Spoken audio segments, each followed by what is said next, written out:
नमस्कार दोस्तों, स्वागत है आपका आपके अपने चैनल बीएफएच बाय सत्यम में, बिजनेस फ्रॉम होम बाय सत्यम। दोस्तों, आज का जो वीडियो है वो खास करके स्पेशली ये वीडियो मैंने बनाया है ऐसे लोगों के लिए जो टिफिन सर्विस में इंडस्ट्री मतलब टिफिन सर्विस स्टार्ट करना चाह रहे हैं। टिफिन सर्विस से रिलेटेड ही है। टिफिन सर्विस को कैसे सक्सेसफुल बना सकते हैं, टिफिन सर्विसेज में हम क्या क्या कर सकते हैं और क्या स्कोप है उसका, उसके बारे में पूरा वीडियो बहुत ही मजेदार और खास होने वाला है। पूरे वीडियो को लास्ट तक देखिएगा और मैं आपसे स्पेशल रिक्वेस्ट करूंगा कि कहीं भी कोई कंफ्यूजन हो, आप मेरे को कभी भी व्हाट्सएप करके या मुझसे बात करके इस बारे में कोई भी क्वेरी हो आप मुझसे बात कर सकते हैं। मैं आपकी प्रॉब्लम सॉल्व करूंगा, लेकिन पहले पूरा वीडियो ध्यान से देखिएगा। मैं कोशिश कर रहा हूं आपके सभी सवालों का जवाब इस पूरे वीडियो में देने की कोशिश करूंगा। चलिए शुरुआत करते हैं। जब एक टिफिन सर्विस हम स्टार्ट करने की बात करते हैं, सोचते हैं, देखिए टिफिन सर्विस इंडिया में बहुत बड़ा बिजनेस है और मैं सच कहूं तो ये मेरा फेवरेट टॉपिक भी है।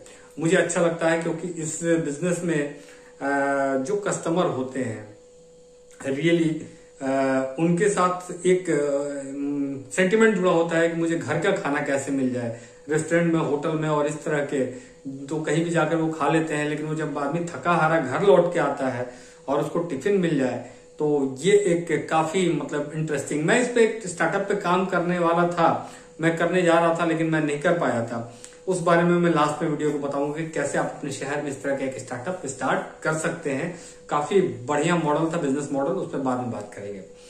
तो हम बात कर रहे थे कि एक कस्टमर का सेंटिमेंट जुड़ा होता है, ये आपका सबसे बड़ा पॉइंट है। आपको इस पे फोकस करना पड़ेगा कि देखिए कस्टमर क्या एक्सपेक्ट करता है कि आपसे खाना उसको घर का बना हुआ अच्छा स्वादिष्ट खाना मिल जाए।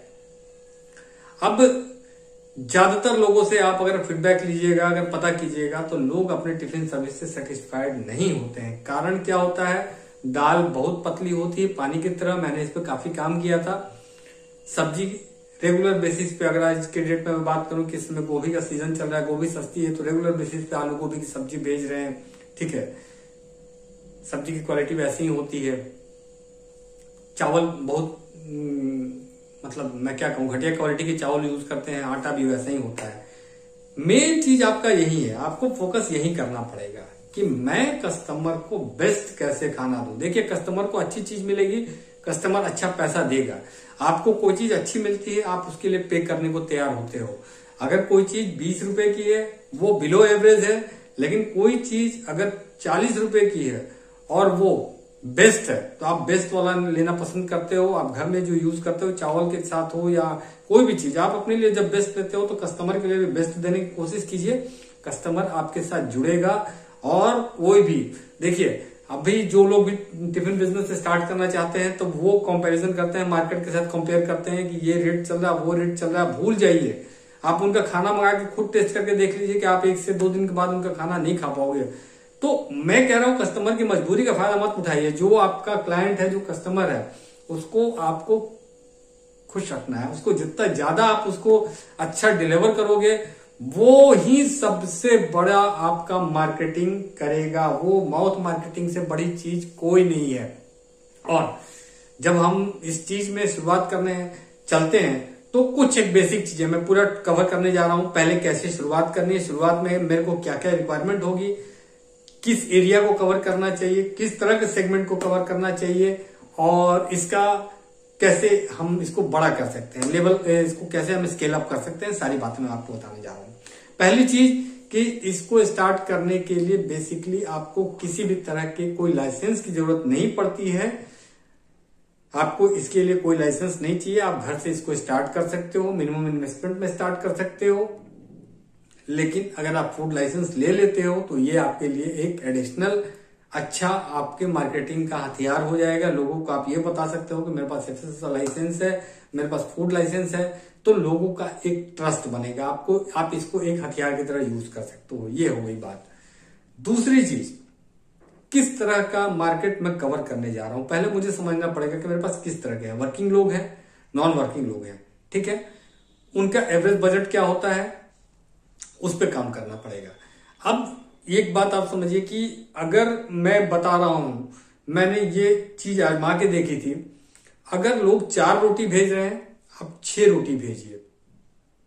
अगर वो चावल ज्यादा, उनसे आप समझिए कि उनको अगर चावल खाना कम, अब आप सबको एक जैसा भेज रहे हो। अगर किसी को चावल की रिक्वायरमेंट नहीं है, कोई चावल खाना पसंद नहीं करता है, लोग डब्बा भर के चावल भेज देते हैं, वो उसका वेस्ट जाता है। लेकिन उसको अगर आप 6 रोटी भेज रहे हो तो हो सकता है कि 4 की जगह 2 वो अगले दिन सुबह के लिए भी यूज कर ले। सब्जी थोड़ी एडिशनल भेज दो, ठीक है। आप थोड़ा पैसे ज्यादा लो, लेकिन खाना उसको भर भर के दो, उसके साथ मत कंप्रोमाइज करो भाई। अगर उसको लगता है कि ठीक है मैं पर डे 60 की जगह 80 दे रहा हूं, तो मेरा सुबह ब्रेकफास्ट का भी इंतजाम हो जाता है, कोई बुरी चीज नहीं है। बहुत लोग हैं कि सुबह रोटी अपना माइक्रोवेव में गर्म किया, सब्जी पड़ी हुई उसके साथ खा के निकल गया। बेस्ट लोग भी ऐसा करते हैं, या तवे पे या जो भी उसके पास है उसने गर्म करके खा लिया और निकल गया। तो इस तरह की चीजें हैं, उस पर आपको फोकस करना चाहिए। बिल्कुल प्राइसिंग के लिए नहीं कि मैं वो 60 का दे रहा है तो मैं 50 में ही बेचना शुरू कर दूं, उससे आपका मार्केट नहीं बनेगा। उससे क्या होगा, लोग आपको उसी आम आदमी की तरह, आम लोगों की तरह, आम टिफिन वाले की ही तरह देखेंगे। आपको अपना एक बनाना होगा कि मैं आपको ये चीज दे रहा हूं। आप पूरा, जब भी आप किसी कस्टमर के पास भेज रहे हो, सबसे अच्छा जो ऑनलाइन में अगर मैं बिलीव रखता हूं, तो ऑनलाइन के लिए मैं कहूंगा सबसे बड़ा जो मार्केटिंग का टूल है वो फेसबुक है। आप फेसबुक से मार्केटिंग कीजिए। आप पर्टिकुलर कस्टमर को टारगेट कर सकते हैं कि मेरे को किस सेगमेंट को करना है, 5 किलोमीटर के रेडियस में करना है। ये सारा कुछ फेसबुक पे आसानी से हो जाता है एडवर्टाइजमेंट का। आप उसके थ्रू करके अच्छा खासा ट्रैफिक जनरेट कर सकते हैं। दूसरा तरीका होता है आप गूगल पे, सबसे पहले गूगल पे अपना जो भी टिफिन सर्विस आप स्टार्ट कर रहे हो उसको एस्टेब्लिश करो। गूगल पे उसका अकाउंट बना के रखो। लोग सबसे पहले गूगल में जाके ढूंढते हैं टिफिन सर्विस नियर बाई, या टिफिन सर्विस नियरेस्ट मी, या मेरे आसपास में टिफिन सर्विस, इस तरह के लोग सबसे पहले ढूंढते हैं। तो उस पे जाकर शुरू करो। सबसे पहले गूगल पे के अकाउंट बना के अपना उस पे अच्छे फोटो, अच्छे डिशेस की फोटो, 2-4 कस्टमर के फीडबैक, यही होता है। तो रिश्तेदारों से कहो कि थोड़ा फीडबैक डाल दें। सबसे पहला गूगल आपका सबसे बड़ा है, वहां पर अपना फोन नंबर और ये सब चीजें एकदम साफ साफ दे दो। साथ में लिखो कि कस्टमाइजेशन भी अवेलेबल है, मैं आपके हिसाब से भी कस्टमाइज कर सकता हूं। अब कोई आदमी है जिसको कहता होगा, हो सकता है कि थोड़ा कम नमक वाला खाना खाना पसंद करते हैं, कोई रिफाइंड खाना पसंद नहीं कर सकता है, कोई जो है सरसों तेल में खाना सब्जी पसंद नहीं कर सकता है। तो उस तरह की चीजों को दिमाग में लेके चलिए कि मैं, मेरे घर के फैमिली मेंबर 5 लोग हैं, तो 5 लोगों का अलग अलग टेस्ट है, अलग अलग की रिक्वायरमेंट होती है। उसको समझिए, उनके रिक्वायरमेंट को समझिए। और इसका सबसे अच्छा तरीका है, पहला वही जो मैंने बताया, गूगल पे बनाइए। उसके बाद दूसरा जो स्टेप है, फेसबुक पे जाके इसकी मार्केटिंग शुरू कीजिए। आपको बहुत अच्छा रिजल्ट मिलने वाला है। प्लस अब इसमें आप थोड़ा सा अगर इन्वेस्टमेंट कर सकते हो, कस्टमर से भले सिक्योरिटी ले लो, लेकिन मैं आपको सजेस्ट करूंगा कि ऐसा लंच बॉक्स दो जिसमें वो खाना दोबारा से हिट कर सके। मिलते हैं, आसानी से मिल जाते हैं, मिल्टन वगैरह के हैं, आप मार्केट में ढूंढ लेना। थोड़ा कस्टमर से वो कहना कि भैया मैं इसकी सिक्योरिटी जो भी है, अगर 500 की जगह आप 1000 ले लो, लेकिन वो खाना उसको गरम गरम जब उसके पास जाता है वो हिट करके दोबारा खा लेगा। इससे भी आपकी एक ब्रांडिंग बनेगी, अपना ब्रांड बनेगा। ये 2-3 टॉपिक है। उसके अलावा आपको क्या करना है, जो भी कुछ है सीजन में आप देख लो, आप उसके हिसाब से, अगर आपको उसने कस्टमर को लगता है कि हफ्ते में मुझे 1 दिन अंडा करी चाहिए, आप उसको अंडा करी अवेलेबल करा दो। अगर लगता है कि आप अपने मेनू में उसको नहीं रखना चाहते हो या कुछ नहीं है, तो शुरू से ही, बाद में आप कहीं कमिटमेंट मत करिए कि मैं कर सकता हूं, अगर नहीं है तो नहीं है भाई। ये अवेलेबल है तो ये अवेलेबल है। लेकिन अगर कस्टमाइज किसी के लिए कर रहे हैं तो उस चीज पे फिर ध्यान देके करना पड़ेगा कि ठीक है मैं आपके 7 दिन का मेनू आपके हिसाब से बनाऊंगा, लेकिन चार्जेस मैं आपके हिसाब से लूंगा। भाई यही होता है ना कि मैं कोई चीज को कस्टमाइज कराऊंगा। एक गाड़ी मेरे को मिल रही है, वो गाड़ी कंपनी से आई है, कंपनी फिटेड है, लेकिन मैं उसमें कस्टमाइज कराऊंगा तो मेरे को अपना पैसा खर्च करना पड़ेगा। तो वो चीज है कि कस्टमाइज अगर करना है, कस्टमर चाहता है कि आप कस्टमाइज करके उसको दो, तो आप उसके हिसाब से उसके चार्जेस बता दो कि सर मैं कस्टमाइज करके दूंगा या दूंगी, तो आपके लिए ये चार्जेस होंगे। अगर किसी को चाहिए वो फ्रूट, और मैं इसमें एक चीज हमेशा शुरू से कहूंगा, पहले एक चीज को पकड़ के चलिए। मीन्स क्या कि एक तरह के कस्टमर को लीजिए कि मतलब ठीक है मेरे को मैं जो वर्किंग लोग हैं उनको टारगेट कर रहा हूं या स्टूडेंट को टारगेट कर रहा हूं, तो एक ही को पकड़िए। और दूसरी चीज कि शुरुआत में पहले या तो शाम का शुरू कीजिए, मतलब रात का शुरू कीजिए, या दोपहर का, एक ही टाइम का पहले शुरू कीजिए। क्योंकि एक से पहले आपको मार्केट बनाना है, एक से आपको धीरे धीरे धीरे करके उससे फीडबैक लेना है, उससे और चीजें आपको समझ में आने लगेंगी। फिर जाके आप दोपहर का अगर शुरू करना चाहते हो तो दोपहर का शुरू करो, लेकिन शुरुआत पहले 1 से ही कीजिए, तो आप उसको अच्छे तरीके से मैनेज कर पाओगे। तो उम्मीद है आपको समझ में आ रहा होगा कि मैं क्या क्या आपको बताना चाह रहा हूं। दूसरी चीज, चावल के साथ कॉम्प्रोमाइज मत कीजिए। अच्छी क्वालिटी का जो भी राइस होते हैं वो यूज कीजिए डेली वाले। अगर नॉर्मल जगह पे कहीं 40 का मिले, आप 45 का लेके आइए, लेकिन कस्टमर को भी आप बताइए। जब आप कस्टमर के पास जो भी भेजते हैं, आप उसमें पूरा लिस्ट बना के भेजिए कि मैं क्या यूज करता हूं। मैं इस ब्रांड का रिफाइंड यूज करता हूं या ऑयल यूज करता हूं, मैं इस ब्रांड का आटा यूज करता हूं। तो कस्टमर को लगेगा कि यार ये, जब जो चीजें ट्रांसपेरेंसी होती है ना, जब साफ साफ उसको पता होता है तो वो खुश होता है। कस्टमर को आए दिन जब कभी आप उनका एक व्हाट्सएप ग्रुप क्रिएट कर दीजिए, जिसमें कि आप जो है आए दिन अपने फोटोज वीडियो डालिए कि जो हम लोग खाना बना रहे हैं उसमें हम कितना हाइजीनिक, मतलब हाइजीन का कितना ख्याल रखते हैं। ये सब चीजें उनको इंगेज कीजिए, उनके साथ एक रिलेशन डेवलप कीजिए। 10 शुरुआत 1 से होगी, 10 पे पहुंचेंगे, 10 से 100 कब पहुंच गया आपको पता नहीं चलेगा। प्राइस डजंट मैटर, प्राइस बहुत ज्यादा मैटर नहीं करता है। चीज दोगे, क्वालिटी दोगे। भाई आज मार्केट में एक दाल मखनी 80 रुपए की भी मिल रही है, एक दाल मखनी 300 रुपए की भी मिल रही है, लोग दोनों खा रहे हैं। तो आपको किस स्टैंडर्ड में अपना को रखना चाहते हो, किस लेवल पे रखना चाहते हो, ये आपको तय करना पड़ेगा। मेरा फोकस क्या है, मैं कमाना कितना चाहता हूं। कल मैंने एक अपने सब्सक्राइबर से एक बात यही कही थी कि पहला 5 रुपया कमाना हो या पहला 500 रुपया कमाना हो, मेहनत वही करनी पड़ती है। तो हम शुरुआत में ही कोशिश 500 वाले के लिए ही क्यों ना शुरुआत करें, 500 के लिए ही 500 पहला कमाने पे ही मेहनत करें, उसी पे मेहनत करें। हमारे पास एक कस्टमर आएगा, एक हाई क्लास कस्टमर आएगा, मैं हाई क्लास कस्टमर को टारगेट करूं ना, उनके हिसाब से खाना बनाऊं ना, उनके हिसाब से। लोग तो सबके लिए कर ही रहे हैं। अगर मेरे को लगता है कि ठीक है, मेरे पास उस तरह के कस्टमर आ रहे हैं जो बैंक मैनेजर हैं, लेक्चरर हैं, इस तरह के लोग, बड़े बड़े लोग हैं, बहुत लोग हैं जो कि दूसरे शहर में पोस्टेड है, वहां करते हैं, डीजीएम भी हो सकते हैं, बहुत लोग हो सकते हैं। तो मैं उनके हिसाब से खाना सर्व करूं ना। आप कह दो अपना जो टिफिन सर्विस, उसका नाम ही दे दो वीआईपी टिफिन सर्विस। मैं बड़े लोगों के लिए ही बनाता हूं या बनाती हूं, क्या दिक्कत है। आपको उस तरह के कस्टमर मिलेंगे, फीडबैक उस तरह का मिलेगा, लोगों के साथ रिलेशन डेवलप होगा। इससे बड़ा चीज क्या हो सकता है यार। अब अगर आप छोटे लोगों को टारगेट करो, देखिए मैं किसी की वो नहीं कर रहा हूं, लेकिन एक बात कह रहा हूं कि भाई हर चीज का एक सेगमेंट है ना।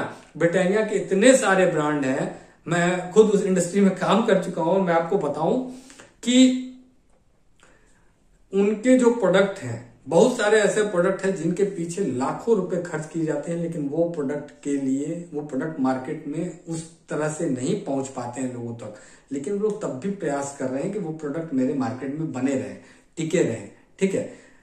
और जो बड़े प्रोडक्ट हैं, उनके बड़े प्रोडक्ट पे भी वो आए दिन पैसा खर्च करते हैं कि हमको और बड़ा एरिया कवर करना है और बड़े। तो वैसे ही आपको करना पड़ेगा कि अगर बड़े कस्टमर को टारगेट करना तो उसी हिसाब से, उनके हिसाब से लंच बॉक्स ले आइए, उनके हिसाब से खाना खाए, उनको फ्रूट सलाद ऑफर कीजिए, कभी कुछ अच्छी चीजें ऐसे ऐसे करके। तो वो करना आपके लिए बहुत बेनिफिशियल होगा और आप एक अलग ही ब्रांड बन के उभरोगे। आपको लगेगा अरे यार ये तो ऐसा तो सोचा ही नहीं था। खैर, अब मैं एक स्टार्टअप पे काम करना चाह रहा था, जो कि मैं नहीं कर पाया, लॉकडाउन लग गया था उस समय में, मैं नहीं कर पाया था। आप अगर इस तरह से अपने शहर में कोई प्लान करना चाह रहे हो, कोई स्टैंडर्ड में कुछ ऐसा करो टिफिन सर्विसेज टाइप का, तो एक ऐसी जगह देखिए जहां से ज्यादातर लोग ऑफिस के लिए रिटर्न होते हैं। कोई ऐसा एक चौराहा हो सकता है, कोई ऐसा एक पॉइंट हो सकता है, बिजनेस पॉइंट हो सकता है, कोई भी एक ऐसी जगह देखिए और उस जगह पे आप कर सकते हो take away tiffin service, take out tiffin services. वहां पर आपको क्या करना है, 20, 25, 50 जो भी आपके पास ये टिफिन होते हैं इलेक्ट्रिक वाले, वो टिफिन ले लीजिए। शाम के 7, 8 बजे, 6 बजे से लेके रात के 9 बजे तक ही सर्विस दीजिए, लेकिन गर्मा गर्म खाना बना हुआ और वहां लगा रहा। आपके मेंबर्स आएंगे, उनको मेंबरशिप पहले ऑफर कीजिए कि आप आएंगे, आपका बना रहेगा, मेरा लड़का आपकी गाड़ी में आके आपको दे जाएगा। आप घर जाइए, उस खाने को खाना शुरू कीजिए। बहुत आसान है, पूरा सिस्टम आप सेटअप कर सकते हो। खाना किसी से बनवा लीजिए, कोई ऐसे लोग पकड़िए जो कि अच्छा खाना बनाते हैं, उनसे बना बनाया खाना उनको टिफिन दे दीजिए कि ये टिफिन में पैक करके इतने बजे मेरे पास खाना पहुंच जाए। और वो उस टिफिन को अपने चार्जिंग पॉइंट पे जहां पर भी है 10, 12, 20, 25 टिफिन को चार्जिंग में लगा दीजिए। वो हीट होता रहेगा, कस्टमर के नाम उस पर लिखे रहेंगे। जैसे ही कस्टमर आता है अपना लड़का उठाइए, लड़के से कहिए कि गाड़ी में जाके साहब को वो टिफिन डिलीवर कर दो। इसमें आपको अपनी डिलीवरी कराने की भी जरूरत नहीं पड़ेगी। एक टेक अवे इस तरह का अभी तक किसी ने स्टार्ट नहीं किया है। मैं चाहता हूं कि आप इस तरह का कुछ हो तो अपने शहर में स्टार्ट कर सकते हो। बहुत आसानी से आप कर सकते हो। एक छोटी सी जगह ले लो जहां पे एक दो साइड रैक बनवा दीजिए, जिसमें टिफिन खाली आपको बनाना नहीं है, बनवा के किसी से बनाना है, उससे कहना वहीं पे पैक करो और मेरे को लाके पहुंचा दो। और आपका काम सिर्फ ये है कि लोगों से यहां से उठा के उसको डिलीवर कराना है। जगह आपको देखनी है ऐसी जगह जहां पे लोग आराम से आ जाए, गाड़ी पार्क हो सके, ऐसी जगह।